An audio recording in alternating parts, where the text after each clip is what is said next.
Welcome to today's webinar, the AI Ready Workforce, Learning and Leading with AI at hosted in partnership with Craton Consulting. We are recording this session and a video will be emailed to everyone who registered after the event. I am delighted to introduce our keynote speaker, Tom Sturgis. Tom is the founder of Craton Consulting and a longtime leader in Montana's tech sector. He previously built the Missoula Solution Center at ATG, growing it to 200 consultants serving 150 plus clients worldwide before its acquisition by Cognizant in 2018. In partnership with Accelerate Montana, and the Montana Department of Commerce, he co-led the award-winning AIM Hire program, creating more than 200 tech jobs in Montana for people from non-traditional backgrounds. A longtime board member of the Montana High Tech Business Alliance, Tom is passionate about AI, innovation, workforce development, and expanding opportunities for Montanans. Joining Tom, we're excited to feature 3 Montana students and recent graduates who will share their perspectives on preparing for careers in the age of AI. You'll hear about their journeys, the skills they're building, and how they see AI shaping the future of work. We'll begin with Tom's keynote, hear from our student panelists, and finish with Q&A. If you'd like to ask a question at any point, please include that in the chat. And then toward the end of the presentation, we'll have open time for questions. So Tom, thank you for being here today. I will turn it over to you. Thank you, Christina, and hello, Montana. It's great to be with you all talking about this exciting topic. I'd like to begin by first, are we seeing all the people that are popping in? Is that showing up? I don't know if there's a way for me to turn it off. So it's there. I'm sure it'll slow down over time.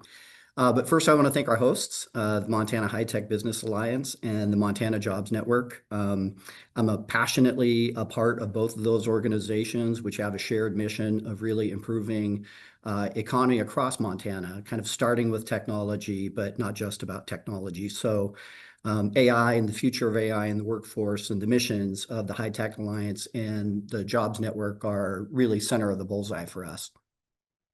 And in today's 20-minute keynote, I'm going to address and solve these 6 compelling issues. Exactly what is the predicted pace of change of AI agents taking over the workforce? We're going to look at exactly what workers and emerging students that are graduating with the skills they need to be employed. And we're going to talk about precisely what businesses are looking for in AI students. And I'm going to tell you all that I know about that, which is I don't know. Right. So after that tremendous introduction for Christina, way to lead with a lead balloon and say, I don't know. But seriously, it's a daunting task to be a keynote speaker about AI in September, because by December, I think we all know the shelf life of an opinion in the space is pretty narrow.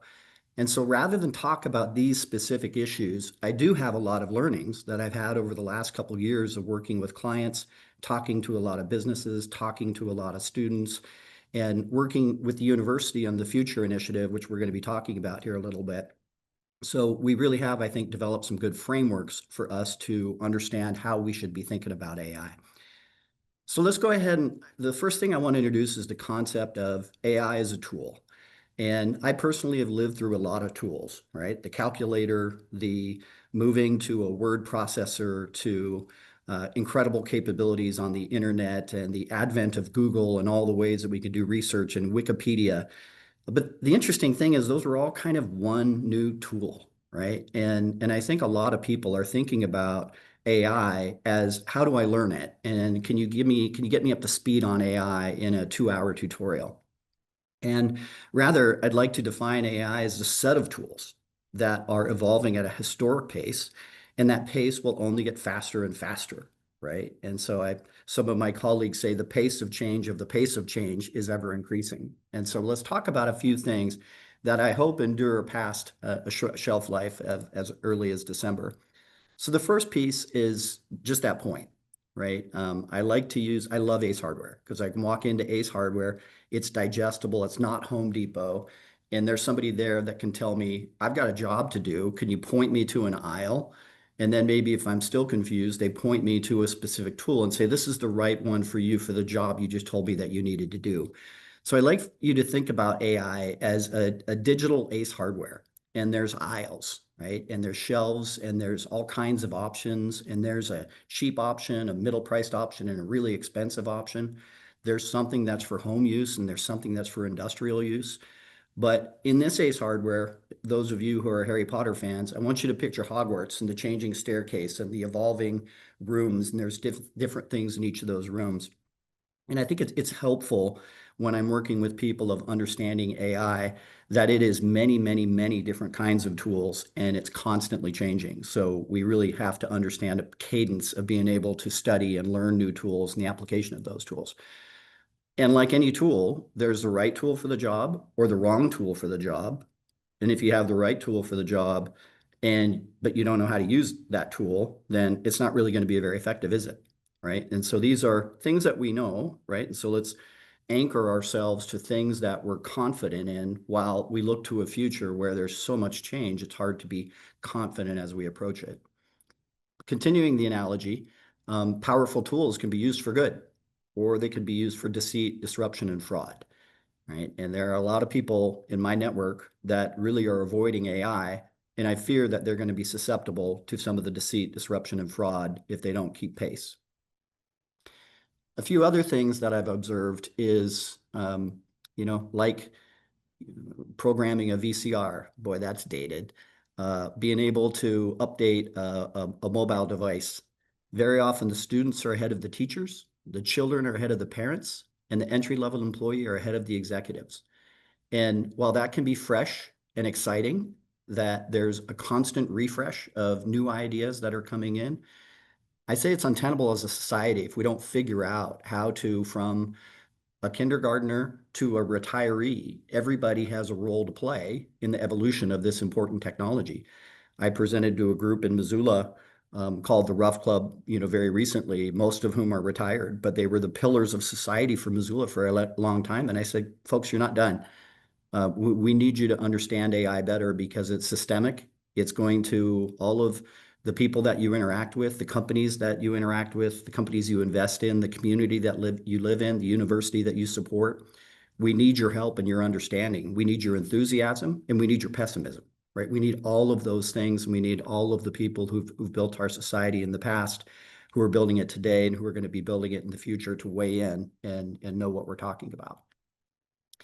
The other important consideration is that these tools are either going to narrow the wage gap, the skills gap, the opportunity gap that exists in our state today, or it's going to broaden it, right? And I think we all know if you go on that shelf and there's that really expensive, powerful tool, and there's that really cheap tool, if the poor kids are getting the cheap tool and the rich kids are getting the powerful tool, just imagine, that it could broaden versus narrow the opportunity gap. And it's something for us to keep in mind. And so the theme of my presentation is going to be how do we organize, prioritize, and act intentionally, right? In a way, even when we're not 100% sure what it is that we need to do, we still need to organize, we still need to prioritize, and we still need to act. But at what pace, at what cadence, and how swiftly do we need to change? And that's really what we're going to be focusing on versus focusing on any AI specifically. And I want you to think about how you as a human interact with AI. And then when two people get together in a room and it's a teammate or a classmate, how are you guys collaborating with AI? And then how does a department or a company, or even in another paradigm, how's a city or a state or a country organize? And we're going to tie Donald Trump to University of Montana students in this presentation. And it's important that we understand the organization, prioritization, and what sort of acting we can be doing with confidence. So to do that, I want to introduce a concept, which is that all of us in all organizations and maybe all countries tend to act in a speed of innovation. Let's move fast and break things.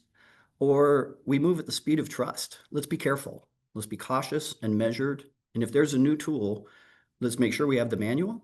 Let's make sure we have the ethics of how to use it appropriately. And let's make sure it's equitably distributed among all the people who are going to be able to use the tool. And immediately, maybe you guys are making some mental calculations in your head of who are you? Who is the University of Montana? How is the Montana High Tech Business Alliance? How is your company operating? And this is the challenge that I have for all of us as individuals and as members in any kind of an organization or a community to be thinking about. And for me, I'll speak for myself, back to that tool analogy. Who am I? What are my skills? What is the job to be done? And what is the tool? And what is my confidence of using that tool? And I can tell you that as of yesterday, Kate Pace and I were going back and forth on a bunch of contracts and using our Microsoft Copilot for legal contract review and curation. I'm all in. I've used it enough. I've evaluated the output enough. It is really, really improving. And with all of my contracts, I'm going to move at a pace of innovation with all of my contracts and Copilot, right? Because of that combination of who I am, what my skills are, what the job to be done is, and what the tool is, and what the outcome then is.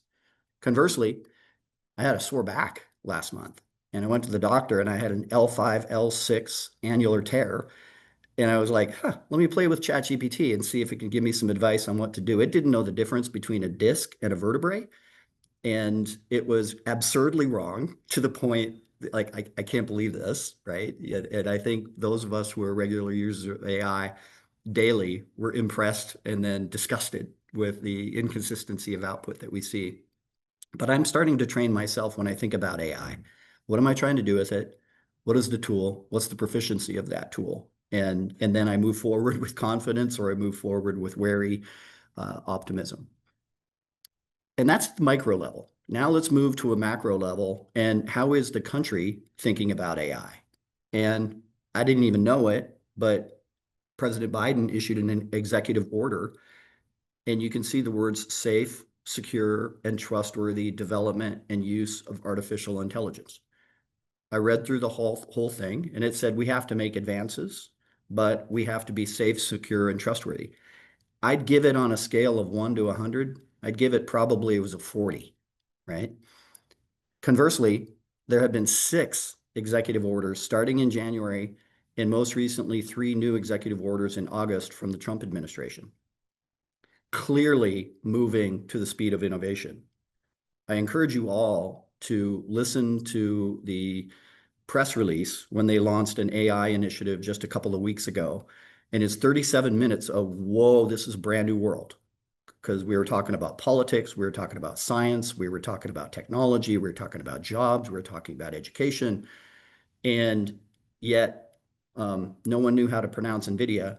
And many of the people that were speaking had never heard of NVIDIA, right? And so those of us who have ever watched congressional hearings on technology, for example, when Mark Zuckerberg was being quizzed, and you had the executives, we had the politicians, and they had aides leaning in, ask the question, right? So we're entering into an era where we're not going to be able to rely on regulation, right? And so we have direct marching orders from the president that we need to move swiftly, and we need to beat China.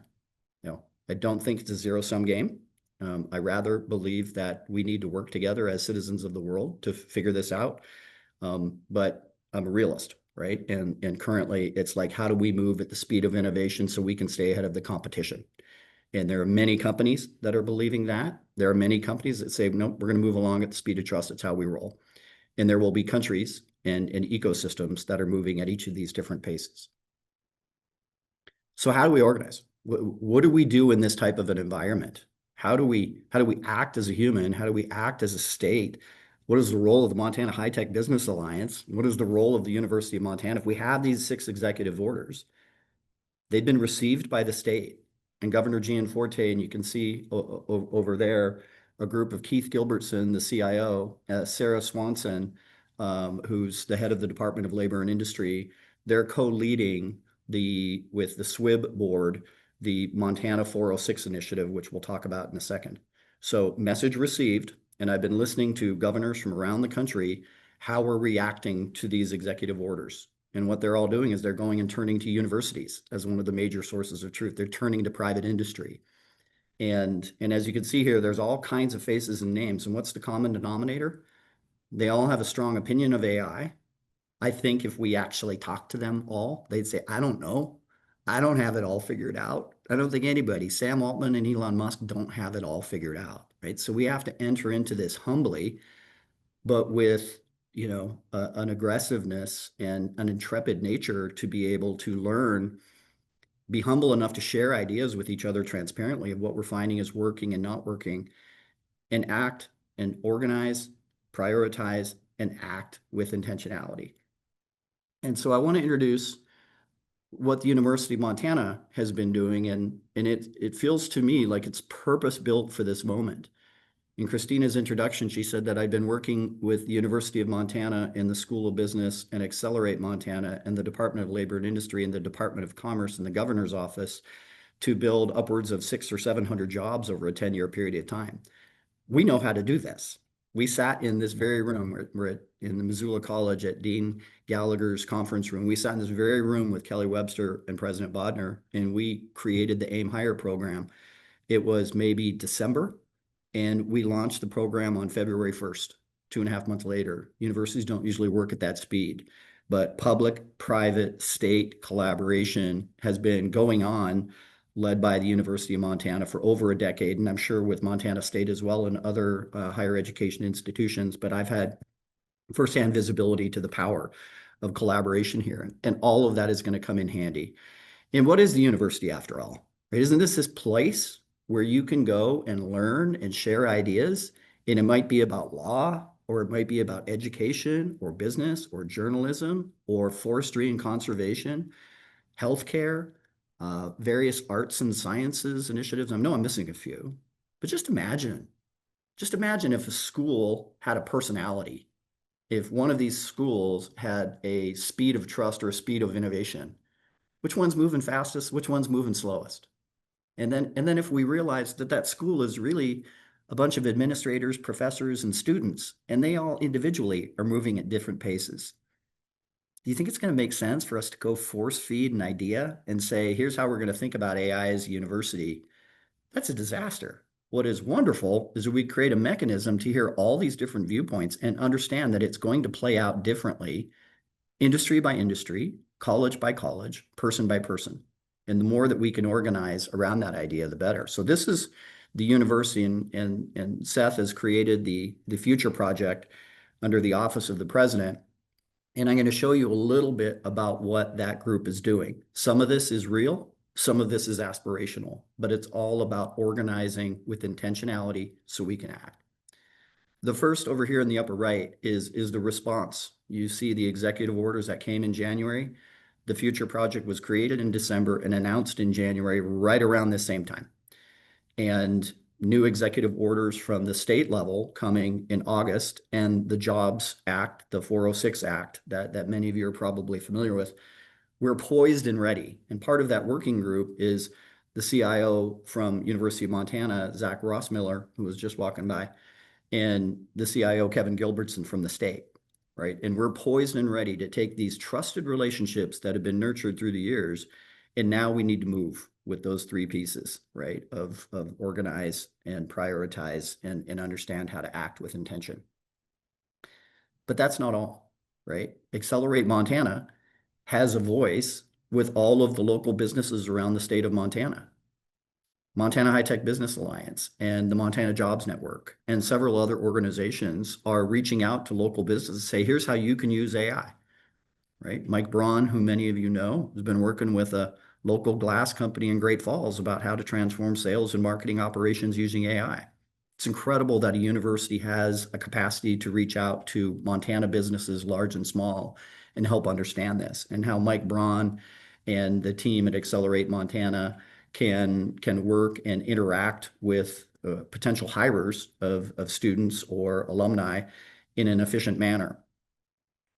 But let's keep going, right? On the other end of the spectrum, we have students, and the Montana Digital Academy and the Frontier Learning Lab is purpose-built by the legislature to work to create science, STEM, and AI technology curriculum to put out to rural and tribal and public schools around the state. How awesome is that? I couldn't begin to tell you what a fifth grader needs to know about AI, but I really trust that the Montana Digital Academy and some of the representatives are here on this call. I had not even heard of the organization until about a year ago, but I'm exceedingly grateful for their charter and for their passion about helping us understand how do we create the workforce of the future that are about ready to graduate, but we can't wait till you're a junior or a senior in college. I'll just kind of keep rolling without the lights here. Unless, Christina, that's you telling me to speed it up. But the sitting here in Missoula College, I didn't know that Tom Gallagher had a master's in computer science with an emphasis in artificial intelligence. How can I help? Right? Don't we all love that Montana can-do attitude? And he said, how can I use my perch from Missoula College to reach out to the other 11 two-year colleges and 7 tribal colleges to push curriculum into higher education? And, you know, the incredible Montana State University with their computer science department. We've got a great session lined up next week that we're going to tee up at the end of this session. I can't wait to hear, right? I got visibility to a lot of things here locally, most of it in Western Montana, but I'm excited to hear what Montana State has going on and how we can combine our efforts, right? And kind of drop the rivalries and say, we're going to organize as a state and we're going to really get after it. The Bureau of Economic Research, Paul Gladen, and many of you know, was sent around the state to talk about AI and ways that we should be thinking about AI from an economic lens. And I'm very comforted by the fact that the new leadership is looking at AI and understanding, okay, we're going to talk about agriculture, we're going to talk about tech, we're going to talk about education, we're going to talk about forestry, we're going to talk about all these things, and AI is going to be impacting them all. And isn't it wonderful that we are having an AI conversation with each of those sources coming from the university that are feeding that workforce? So that alignment of what we're doing and economists being able to report on it and show trends is tremendous. And then we round out the situation with the alumni and private industry, right? And so as part of the Future Initiative, Kate Pace, who's the COO for Craton, we've been working with dozens and dozens and growing number of companies to ask the question, what are you looking for in students? And we're going to students and saying, how are you preparing? We're trying to broker those two things together.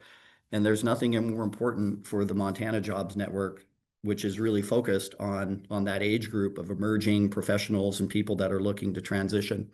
So with that, I'd like to turn it over to Kate Pace to talk a little bit about what we learned through that journey. Thanks, Tom. Can anybody hear me okay? Super. Well, great to see everyone here. This has been a really fun exploration for us. And so I think Tom framed it up earlier. We kicked off this future project initiative in January and made really quick work over the course of the semester to uncover and kind of organize all of the work that was already happening across and some of the different colleges and learn about some of the different sentiments from staff, faculty, and students in terms of how they're applying AI in their personal lives and in their work. One of our key roles was to aggregate industry sentiment. And really the key question throughout was, what does it mean to be AI competent or AI fluent? I think a lot of people are looking for the easy button and saying, oh, this is what it means. And now I can put that away or put it on a resume and kind of walk away. And hopefully what we're communicating as we are exploring this topic is that it is not a static thing. There are some kind of baseline fundamental skills, and we'll talk about those in this analysis here, but really the tools are changing, and so how we use and apply the tools will change alongside that. In our exploration, I think as we're defining AI competency, it's grounded in some of the basics. Knowing when and how to use AI. So when is it a good tool for the task? How are we leveraging prompts to get the outputs that we're looking for? Which AI should I use? What are the security implications? What are kind of the foundational implications of the tools and the way that they evaluate information? What are they looking at? Keeping the human in the loop, evaluating the output. Is this what I was asking for? Am I using my critical thinking to understand the task at hand? And then risk mitigation. And that's not just security, it's also bias and kind of blind reliance. It's literally understanding how we incorporate the suite of tools into our daily life. And in addition to all these AI skills, I think it brings into more focus the human skills that have always been in demand, right? Communication, people skills, collaboration, importantly, critical thinking, problem solving. What we're seeing a lot in industry is this need for willingness to experiment, adaptability. These have always been key traits. We talk a lot about adaptability quotient as one of the driving qualities that employers are looking for. And we saw that come through loud and clear. There's in the work that we do, which is revenue operations and consulting, there's a lot of very specific roles, project management, more engineering, developing, coding, solution architects, sales, marketing. AI tools are impacting each one of those roles in a different way. And so that's why we think it's so important to continue to have open conversation with broad, diverse groups to talk about applied AI, things that are working, things that are concerns, continue sharing information. One of the things that really stands out to me is this: what we're looking for is someone who's bringing in a willingness to experiment with new tools to help our organization work more efficiently. That was a constant theme, and I think probably has a pretty good shelf life. We did see about a majority of the companies that we surveyed, and in this was in the April to May timeframe. We got 31 responses representing about 28 companies, but we have ongoing conversations about this. So the majority of those responses were reflecting that their companies had open roles that currently referenced AI in the role. And there's a wide variety of things that we saw. I put an example here at the bottom, which is actually a screenshot from a job posting that's on the Montana High Tech Alliance jobs board right now. And you'll see that theme communicated through. What they're describing as AI fluency is that you've used the tool before, you're willing to dive in and learn fast and explore some of the different workflows that might be applicable in using AI in your current role and company. I'll pause there, and I think we get the chance now to hear more perspectives. Tom, I'll hand it back to you. Thank you, Kate. One quick anecdote. Kate and I just finished a 3-month project with a billion-dollar client in the payments industry. When we got in and we were onboarded, they had recently got the whole company on Microsoft Teams, and they were doing Copilot trials. We just finished our presentation to them, and the entire company is on Teams and Copilot with ChatGPT 5, and it's like we're dipping their toe in the water, and now it's like every single organization, every single employee in this billion-dollar organization, here it is, and go figure it out, right? So it's amazing because we did this survey in April. We're going to redo the survey, and we're going to have a call to action at the end of this that those people that would like to participate in that and have their voices heard of what they're hiring and what they're looking for out of students. Kate and I are going to be consolidating that and rolling that back into the university alongside the workforce development folks at the university. So now the part that I know we've all been waiting for. I see Mason, I see Sophia. Griffin, are you out there? Yes. Okay, outstanding. Thank you all for joining. I'd gonna make a quick introduction, and then I'm gonna go kind of one by one. Then we're gonna do a little bit of a round robin. But I'm gonna start with Sophia. I got to meet Sophia last year, and what a dynamo, right? So as you can see here, a couple of majors and a minor, internships, multiple jobs. She's leading a student success development. She's involved in anything that's going on with the School of Business. Next is Griffin Edmondson, so student in the forestry and conservation. So I'm going to challenge each of you in the audience to think, somebody over here in business and somebody over here in forestry and conservation, maybe they're thinking a little bit differently. And Mason Durandage, who I've really been graced to know Mason over the last couple of years. And ironically, Mason is a scientist and a business person and has both of those degrees and is now using it in an AI first company. And when we started the Future Initiative, we said, well, we really don't know what to do in the 5th grade. And I'm not really sure what I need to do with people that are 50 looking to do a career transition. Let's focus in on people that are about to graduate or have just graduated. So we are really fortunate to be able to hear these perspectives. And so, Sophia, I'd like to start with you. Can you tell me a little bit about your journey, how you got to the University of Montana, your experience with AI at the School of Business, and a little bit about your internship and how you're thinking about AI? Yeah, absolutely. Thank you all for having me. Hi, I'm Sophia Erickson. I'm originally from Charlotte, North Carolina, and I'm now a senior here at the University of Montana.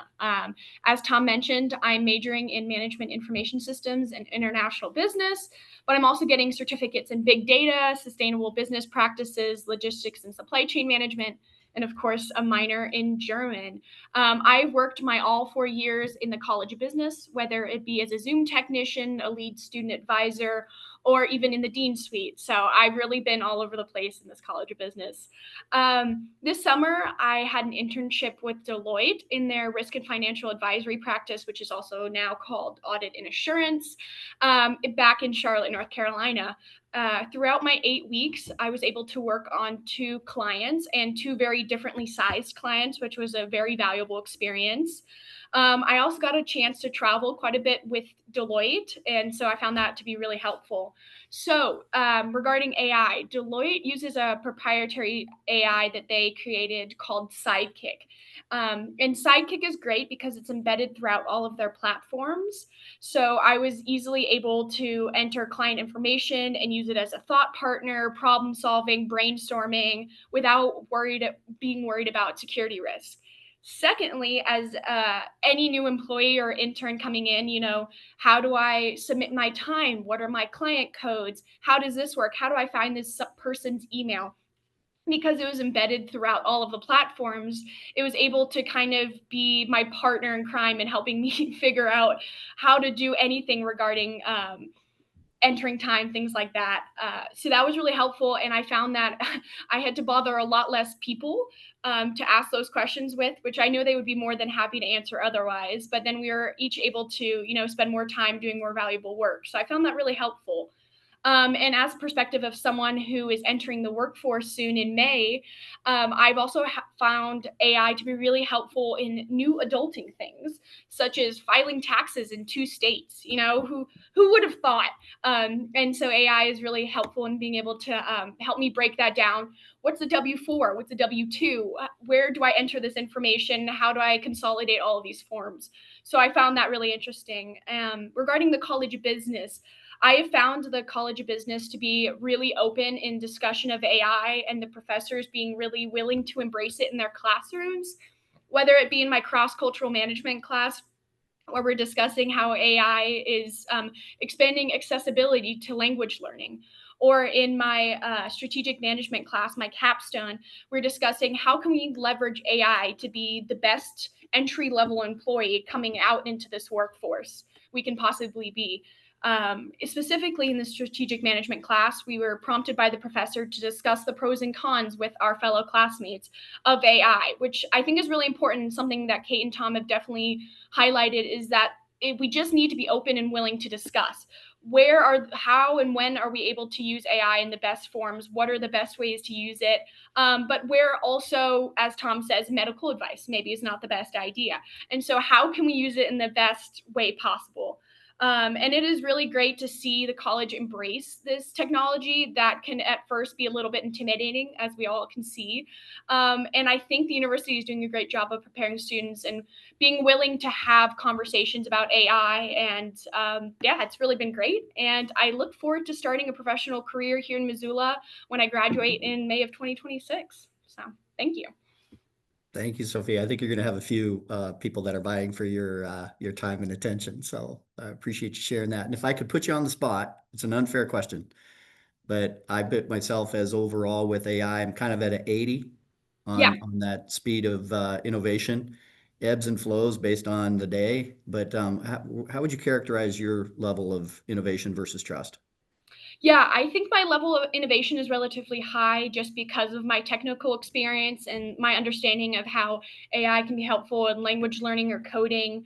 But I think there is also, I am a slightly risk averse person. So I am willing to understand the risks that are involved in a new technology that is constantly evolving.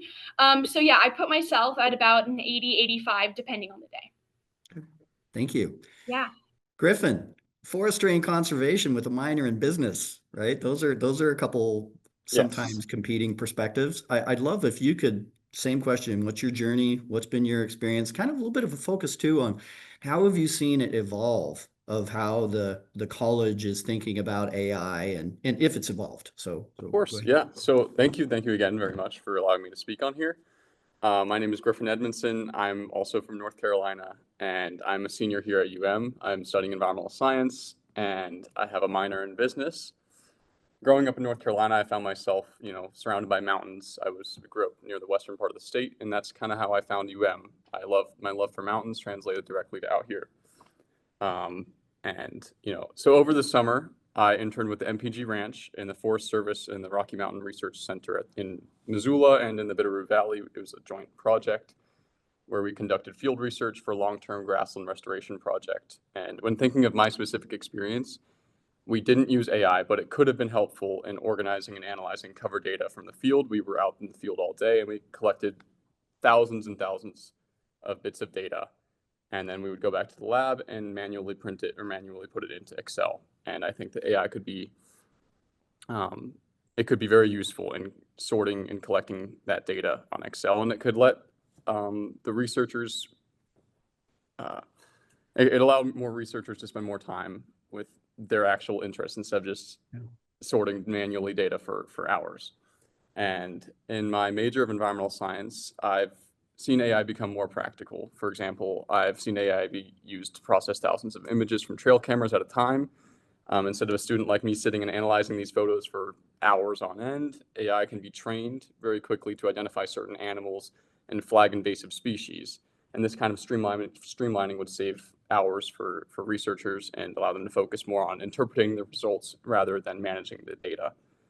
Another example I've heard of, I've definitely seen it around, but I haven't personally dealt with it, is AI used in aerial imagery and hydrology and forestry. I talked to a few other people about this, and it can be used to interpret land use patterns and see if forests are at risk for wildfires, which is an increasing risk, especially with the future of climate change. And yeah, AI could be useful in the fight to mitigate climate change. But at the same time, I think it's important to say that AI shouldn't be used as a replacement for critical thinking or problem-solving skills in environmental science specifically, as data is only one part of the broad picture, and we still need people to understand ecosystems and communities in the bigger context and making important decisions. And AI can definitely help us get there faster, but it shouldn't be doing the thinking for us. When I first started at AI was mostly talked about cautiously. People weren't sure if it belonged in environmental science, but I've noticed a significant shift in the College of Forestry and Conservation. Some faculty and students now treat AI more as a tool like GIS or remote sensing, a tool that doesn't replace human expertise. And that progression has made it easier to see AI as something that adds value to work that we do instead of diminishing value. I see AI in environmental science as a tool to enhance efficiency in organizing big data and quickly changing environmental factors. And for me, it's really exciting to be a part of that transition here at and I'm looking forward to continuing this work here after I graduate in May. So thank you. Awesome. Splendid journey. Thank you for sharing. It's been great to get to know you over the past week and learn about that journey. And we talked about, research versus creation, all the different uses. It's the same tool, but can be used for all these different things. And in that ability to crunch so much data that exists within the sciences is really an amazing opportunity. That's excellent. Shift into Mason. So our scientist business person. So where science needs to balance to the penny and business needs to be directionally correct generally. I'd love for you to share your journey really over the past couple of years as you were shifting to a new major, understanding AI, being a published author in a respected educational journal, along with Dr. David Firth, and then now how you're using AI in an AI first company. Love to understand your journey. Yeah, absolutely. Thanks. I appreciate it. Thanks everybody for being here today. I started in biology and medicine. I grew up in the Silicon Valley, moved to Montana to run away from technology, and it chased me down. Ended up going back to school in 2022. I ended my first academic stint with one paradigm shift in spring of 2020, started it with another in fall of 2022. Came back onto campus as a non-traditional student with a little bit of work experience under my belt. And there's this new tool that was being used that everybody was talking about. It was ChatGPT. And I think I first saw it, people writing poetry, doing things like that. And I was like, is this real? Is this something that people are making up? Is this a fad? And I was working with Dr. David Firth in the College of Business. I was taking this class. And I just kept going into him and I was asking all these questions, about more philosophical questions about the tool. He has a rich work experience, rich academic experience. Started with questions about scarcity. Is something valuable because it's scarce? What does AI mean for that? when Gutenberg invented the printing press, there were monks left and right lobbing insults at him, saying, books are valuable because they're scarce, and you're taking that away, and therefore your tools should be destroyed. And also questions about what is creativity. We're talking about these tools that are generative in nature. Is creativity combinatorial, or is it truly novel? And being able to have a sounding board and someone who was truly innovating and thinking about these things at a deep level led to me collaborating with both him and another professor at the University of Montana College of Business, Jason Trish, and over the course of about a year, writing a paper as things happened in real time, as the world adjusted. What does it mean to do education, to conduct business in a post-ChatGPT world? And how do we build frameworks around that? To borrow a quote from Ian Malcolm from Jurassic Park, let's stop asking the question about whether we can and let's ask whether we should. Let's start to put things in place around that. And so it was really great to see the university shift and to see the way as ChatGPT grew, as other bots and other tools came into play, as the university just began to adapt to that and to bring it into the curriculum. It's been really fun to see that. Since then, I've been able to do a couple external learning rotations at some global companies like Cognizant and KPMG, intermittently while I was also working part-time with the Whole Group, which is a tech consultancy in town here, and been able to see the business side of the AI journey.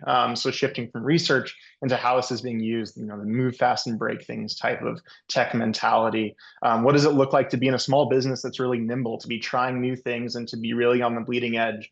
I find oftentimes we're using tools and we're teaching the product teams that built the tools about new ways they can be used, about new ways they can interact with each other. So that's been a really exciting journey that I think I was able to really lay a strong foundation just because of the way that professors at the University of Montana were thinking about AI, thinking about what the future was going to look like for the students. It's something that I've really benefited from as now in a new role in a company that is doing the same thing, but on the industry side of it, evaluating, trying new things, and really trying to innovate. Incredible. Thank you for sharing your journeys. A couple questions for the panelists, and Mason, I'm going to start with you. Just give me a quick hit of the tools that you're using, and maybe an anecdote of sometime it was awesome for what you did, or and an anecdote of when it was terrible with how it performed. I'll refrain from naming names for some of the confidential things we have internally, but one of the tools that we have is what I would call Transcription Prime. I think everybody is more or less familiar at this point with Zoom's transcription capabilities, Google Meet's transcription capabilities, where it'll be able to join a call with you. It says, this meeting is being recorded, and you're able to take the transcript out the other side. Transcript Plus is what I would describe as, okay, you're taking notes out of that. We use a tool internally at the Whole Group that I would describe as Transcription Prime, which it takes in real time the transcript data that's being taken from the meeting, combined with my chicken scratch notes that I'm taking as I'm working in the room. And it builds those out with templates that I've put in beforehand. And it allows me to also interact with those notes in real time. So it creates basically a mini meeting GPT where I'm able to ask questions, ask for clarifications, even ask, what did I just miss? I missed that comment this person made. And it really is a productivity multiplier. And it becomes a second brain for me, where I'm able to have context going into every meeting and serve our clients better, serve our teams better internally, because I'm able to enter every meeting sharp with the details that are necessary and relevant top of mind. Incredible time savers. Sophia, Griffin, how about you guys? I think one of my positive anecdotes regarding ChatGPT was definitely coming into one of my MIS classes and learning coding for the first time, which is, if anybody who's learned code can attest to the fact that it feels like a brand new language, right? And you're learning something that doesn't really make sense at first, and you're like, what am I doing? And so I remember writing code and I kept getting errors, and I was like, what is wrong? I've been doing everything right. Like, I'm following these notes. And I was able to put it in ChatGPT, and it was able to be like, oh, you just, you didn't add a dash, you didn't add a comma, you didn't capitalize this. And I was like, oh, okay. So using it as a, what did I do wrong? How do I figure this out? And then being able to learn from that was really valuable. Where it might have taken someone else, probably 10, 15 minutes to read through all my code and be like, oh, this is what you did wrong and this is why. So I found that really useful. Griffin, anything to add? I use it very kind of few and far between. My professors, they don't take too much of a stance on it yet, but we like to use it to make sure that we are citing our sources correctly, and I like to research niche topics if a professor is talking about it in class, and I don't necessarily want to raise my hand if it's like a short lecture or something, and I'm intrigued in this topic, but it's too niche to really Google it, and there's no scholarly articles about it. I will ask ChatGPT, and I'll be like, I want to learn more about this niche topic. Can you tell me more and where to find more information about this? And then I'll go in there, I'll do my research, and the next day I might go back up to my professor and be like, hey, I learned this, and I want to talk to you about it. So there are definitely spaces, there are times and uses for AI in the classroom that I've noticed in the forestry and conservation. It hasn't necessarily made its way into the classroom yet, but I'm excited to see where it can be used in the classroom. I just, as a student, know when and where I can use it. And yeah. Good. Awesome. Last question, and then I'd love for the audience to pepper us with spicy questions. And Mason, again, I'm going to start with you. You've got a job with a great company, but I know you're very influential with juniors and seniors at the University of Montana. Knowing what you know now, a year into your professional career, what advice do you have for juniors and seniors around the state for how they should be thinking about entering the workforce, and maybe a nod particularly to use of AI? Yeah, definitely. I think that one, stay curious. It's a motto that I think works generally, but also works for AI. But I think one of the outcomes of that curiosity when juniors and seniors are thinking about this is to start to build a perspective. And maybe more importantly than building a perspective is to learn the process that it takes to build a perspective.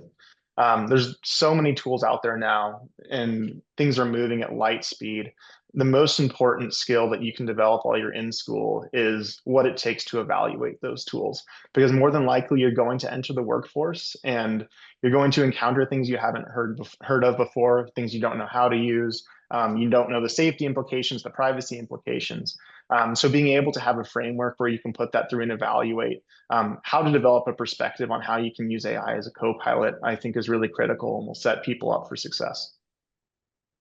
Excellent. Sophia Griffin, a couple thousand maroon shirted freshmen just landed in Missoula a couple weeks ago. And I remember when I was a freshman, I looked up to those juniors and seniors and said, wow, look at those folks. Same question for you. What advice do you have to those freshmen? Yeah, absolutely. I think it's be curious, ask questions. I know I've asked all of my professors and faculty and shown up to office hours and been like, how do I do this? What's the best way to do this? Can we just talk about this?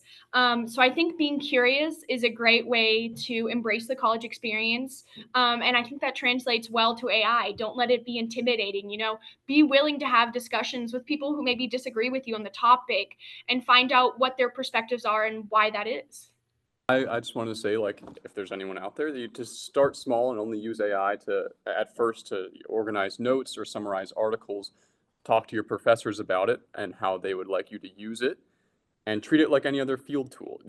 There's real value that comes out when you combine it with your own critical thinking and problem solving skills, as long as you don't let it replace your own critical thinking and problem solving skills. So just wanted to add that. Thank you. You guys are all emerging leaders, and I very much look forward to watching you, where you land and how you grow and how you contribute to what the state's going to be doing. So just a couple housekeeping slides, a few resources about the Frontier Learning Lab, Accelerate Montana, and the University of Montana and the Future Project. You're going to be hearing a lot more about the Future Project, those of you from the university system. And then as the University of Montana is participating and actively engaged with broader initiatives around the state through all those different moving pieces that we talked about and more. And so I encourage you to leverage those, reach out to Kate and I. Particularly call to action for those people that are interested in participating in the future and providing their perspective of what you're looking for in graduating students, so we can begin to bridge that gap and create as many AI-enabled workers purpose-built towards Montana jobs. And with that, I'll turn it back over to Christina for some Q&A. Yeah, we do have a few questions that have been submitted in the chat that I'll start with. If you are in the audience, and you can either type your question in the chat or feel free to raise your hand or unmute and ask a question that way as well.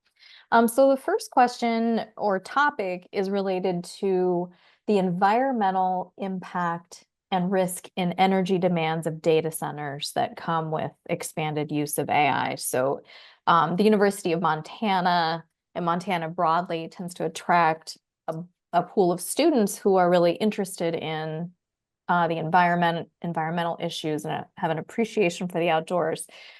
So wondering if any of our panelists have thoughts on how you're wrestling with this topic. And Christina, that was my question. I just dropped in the chat. I think I just wanted to acknowledge it, right? It comes up in every conversation that we're having. And, Griffin, I can imagine that in the school that you're in, there are lots of people who are on, we have the speed of innovation, the speed of trust. And as we were originally framing this up, we talked about the speed of environmental impact.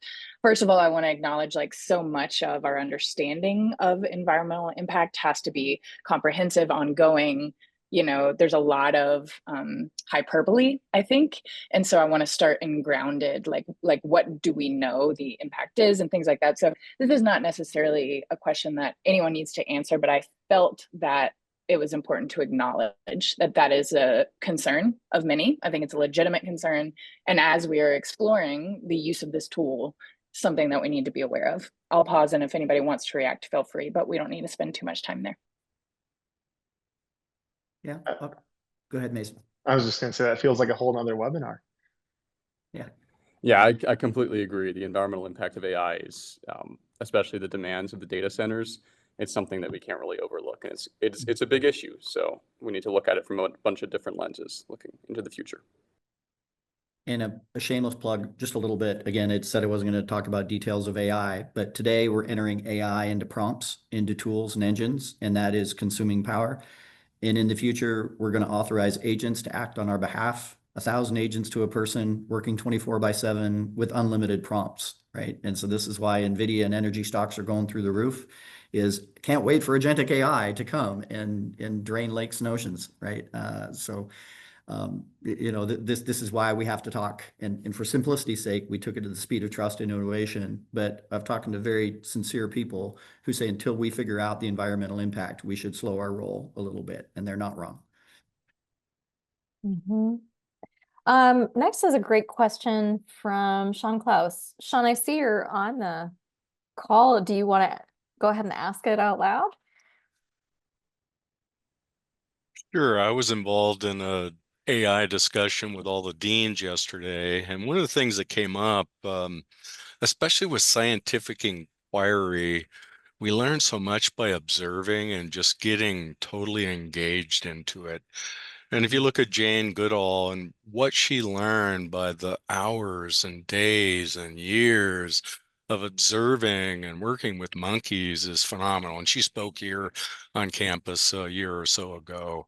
So it'd be interesting to hear from our panelists. How do you balance that deep observation, which takes time, with AI to shorten that time? Yeah, observation is obviously still the key metric in anything science related, and it builds the intuition and the context that scientists need to publish results. And while AI can help process and scale those insights to a certain degree, I think the best balance comes from using them both together rather than letting AI replace it entirely. Yet we just have to figure out how much, to a certain extent, we can use AI to help us observe rather than replacing our observance.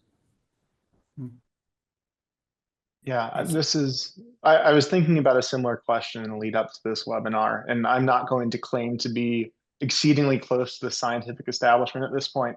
But my perspective is that to the layperson, in other words, someone outside of science and outside of the really technical nitty gritty of AI, AI, machine learning probably sounds pretty similar.